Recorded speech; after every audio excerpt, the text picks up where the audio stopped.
আসসালামু আলাইকুম, ওয়েলকাম সবাইকে লতার রসইতে। আবারও হাজির হয়ে গেলাম ছোট্ট একটা ভিডিও নিয়ে। ভিডিওটা মূলত শুরু করেছিলাম আমি সকাল থেকে।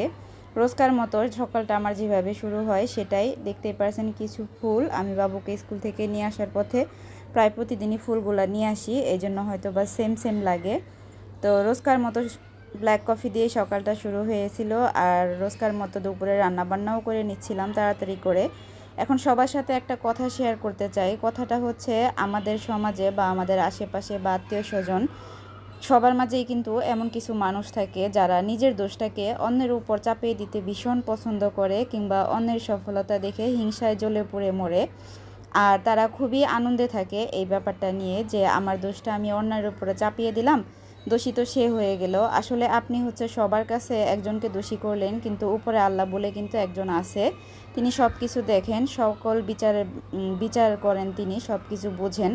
তো আপনি ওয়েট করবেন তার বিচারের জন্য, তার বিচারের ফলাফলটা কি হয়। আর একটা কথাই বলবো, মানুষকে হিংসা না করে নিজেও কষ্ট করেন, অবশ্যই সফলতা পাবেন ইনশাল্লাহ।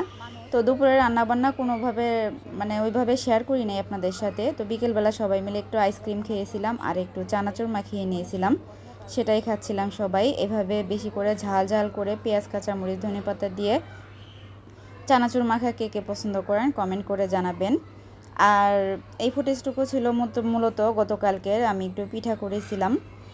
এই ফুটেজটুকু অ্যাড করার একটাই উদ্দেশ্য, যখন বাসায় কোনো কাজ করবেন বা কিছু একটা বানাবেন, তখন বাসায় যার যার ছোট বাচ্চা আছে, বাচ্চারা কিন্তু অনেক সময় ডিস্টার্ব করে, ওরা ডিস্টার্ব করবে, ওরা ছোট মানুষ, ওরা করতে চাইবে।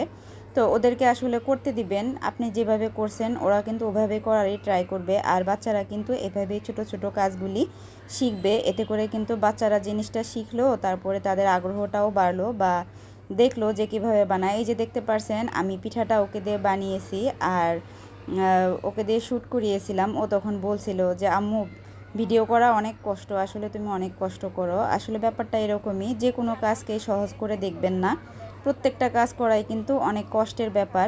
আপনারা যারা মনে করেন যে আমরা কন্টেন্ট ক্রিয়েট করি, ভিডিও করি, কাজগুলো হয়তো অনেক সহজ, কাজ নাই কাম নাই, ঘরে বসে শুধুমাত্র এই ভিডিও বানাই আর আপলোড করি আর ফেসবুকে থাকি, আসলে কিন্তু তা না। ঘরের সমস্ত কাজকর্ম সেরেই কিন্তু আমরা যারা কন্টেন্ট ক্রিয়েট করি ফেসবুকে আসি, ভিডিও আপলোড করি, কমেন্টের রিপ্লাই করি। আর যাদের পেজ আছে তারা সবাই জানে ফেসবুক পেজে কিন্তু প্রচুর সময় দিতে হয়, তাই বলে এটা না যে সংসারে ফাঁকি দিয়ে আমরা কাজগুলা করছি।